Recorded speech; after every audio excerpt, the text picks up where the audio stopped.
Hi everyone. So today I'm going to talk a little bit about calculated risk. So this isn't a maths lecture, it's not going to be filled with scientific equations or formulas. It's simply about my own perspective on taking risks in life, but more importantly calculated risk. So what exactly is risk? Well, I sort of see as the probability that something bad will happen, something unpleasant, so that's how I define it. Now, you've definitely heard this before and it sounds a bit cliche, but you have to take risks to sort of improve your life. What people don't tell you is that there are many times where you are unsuccessful, but it's more about what you learn from that lesson and how it can push you to greater heights going forward. But before I talk about what a calculated risk, in my opinion, is, I want to talk a little bit about a blind risk. So blind risks, I feel, are more common to what we do in our everyday life.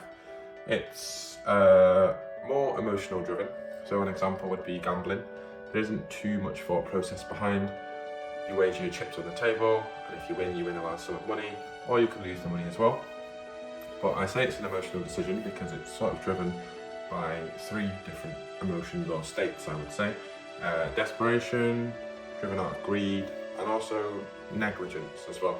I think the last one's actually quite important to touch on, the negligence, because sometimes we see risk as taking risks when situations are desperate and dire, but we also take bigger risks when we are at the top of our game.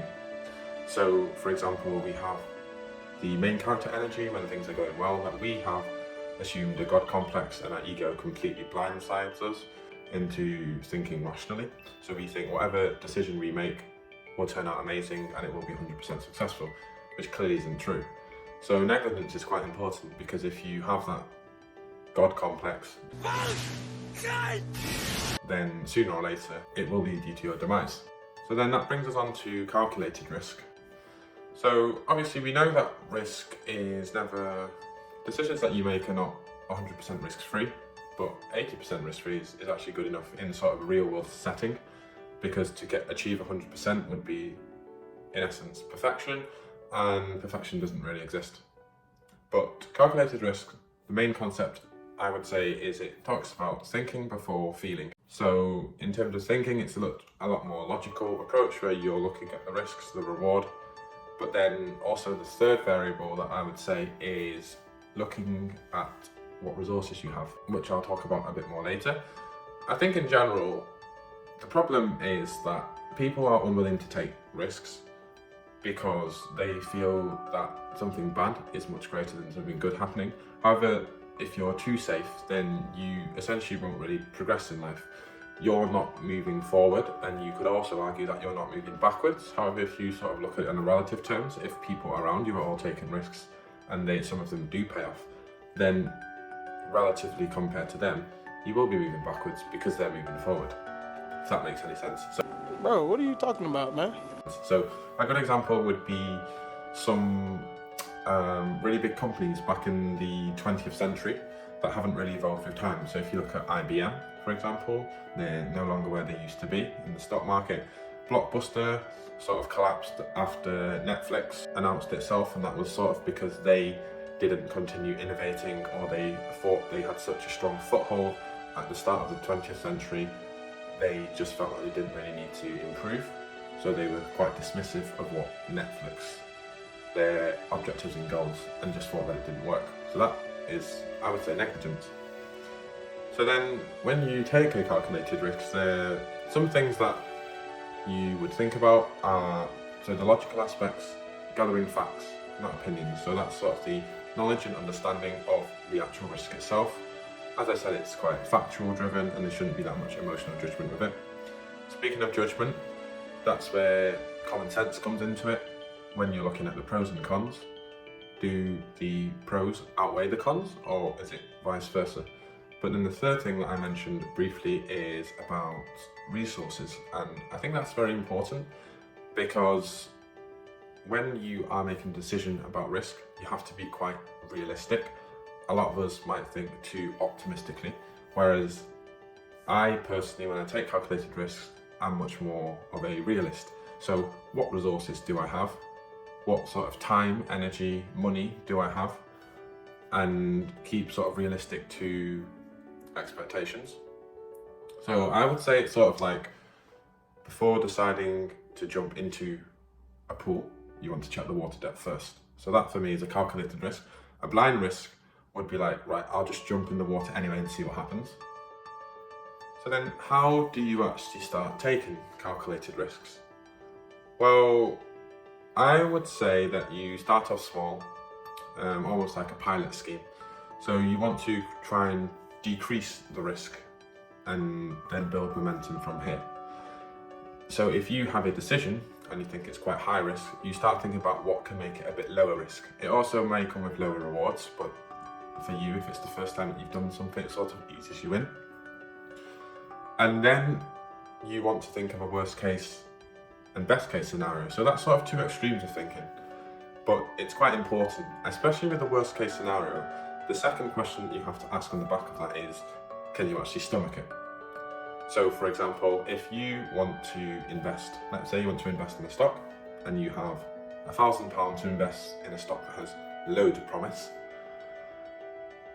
and you need to sort of think, okay, well, if I lose this £1,000, will you be able to stomach it? That's the question that a lot of people don't really ask when people are, for example, investing. They just think about the upside. They think, oh, okay, this £1,000 could double in the next couple of months, and therefore I'm going to invest £1,000 and I might get £2,000 back. They don't really think about, oh, actually, I could lose all my money. But then, and this seems a bit contradictory to what I'm saying, you also don't really want to overthink it too much, because then you're not going to take any sort of action as well. So I would say, essentially, to summarise sort of the 3 steps, you start off small, use a bit of logic about it to picture the worst and best case scenarios, think about whether you can accept the worst case scenario, and then take a bit of action by maybe setting a timeline for yourself.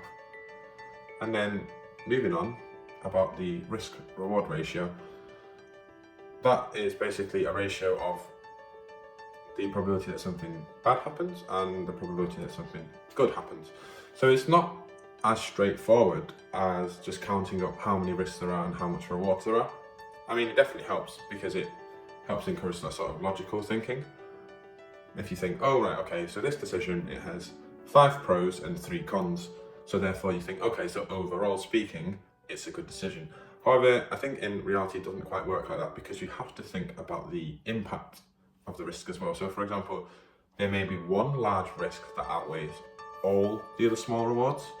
And also I think when you're thinking about the impact of risk for a decision that you make, it's very personal to you. So how you perceive risk and what you perceive as risk, as well as the impact that the risk is, will differ greatly from yourself to another person, for instance. To help with this sort of process of doing it, you can use something as simple as writing the pros and cons down. So that gives you sort of a quantitative overview of how many pros and how many cons there are, which is a great starting point.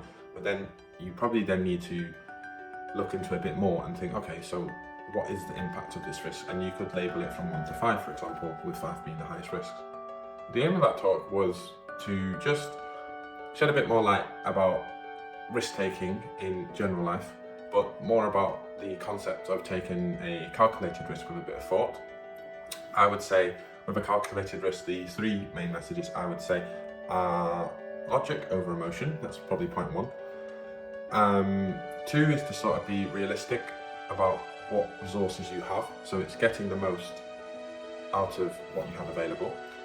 And the 3rd thing is evaluating the risk reward ratio in terms of impact of risk.